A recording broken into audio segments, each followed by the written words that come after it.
అవునబ్బా, మీ ఇంటికొచ్చో, మీ ఆఫీస్కొచ్చో, మీ bye కాడికొచ్చో, లేకుంటే మీకు phone చేసో ఏ పార్టీ కోటేస్తారు, గా లీడర్నే ఎందుకు గెలిపిస్తారు అని ఎవరన్నా అడిగిన రానుల్లా.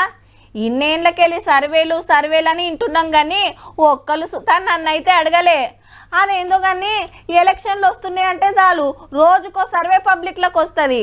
అసలు సర్వేలు ఎట్లా చేస్తారో మళ్ళీ నాడు చెప్పుకుందాం కానీ ఇప్పుడైతే ఆ సర్వేలు ఎట్లున్నాయో చూడుర్రి.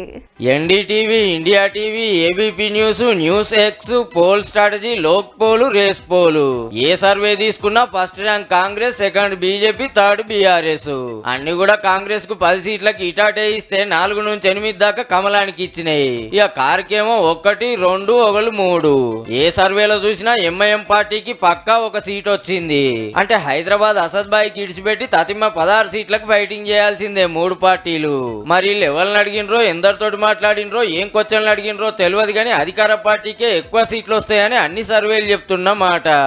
12-13 సీట్లతోని ఇలా పార్లమెంట్ లో గెలుస్తున్నాం. వచ్చేటువంటి పార్లమెంట్ ఎన్నికల్లో భారతీయ జనతా పార్టీ 12 సీట్లకు పైగా డబుల్ లీడ్ లో గెలవబోతా ఉన్నది. జాతీయ పార్టీలు పోటీ పడి మాకు ఇన్ని వస్తాయి, మాకు అన్ని వస్తాయి అని చెప్తుంటే కేసీఆర్ సార్ ఏమో కారెన్ని గెలిచేది చెప్పకుండా ఏ రేటోళ్ళ లెక్క చెప్పుడే గమ్మతుంది.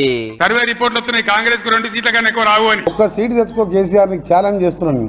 ఒక్క సీటు బీఆర్ఎస్ పార్టీ ఒక సీటు గెలిచినా తెలంగాణకు వచ్చే లాభం లేదు. సర్వేల లెక్కలు, లీడర్ల మాటలు గిట్లున్నాయి గానీ ఏ పార్టీకి ఎన్ని సీట్లు ఇవ్వాలనో పబ్లిక్ అయితే పక్కా ఎరికే. 13 నాడు ఓటేస్తారు, జూన్ 4 తారీఖు నాడు అందరికి తెలుస్తుంది. అప్పటిదాకా గిదే లొల్లి.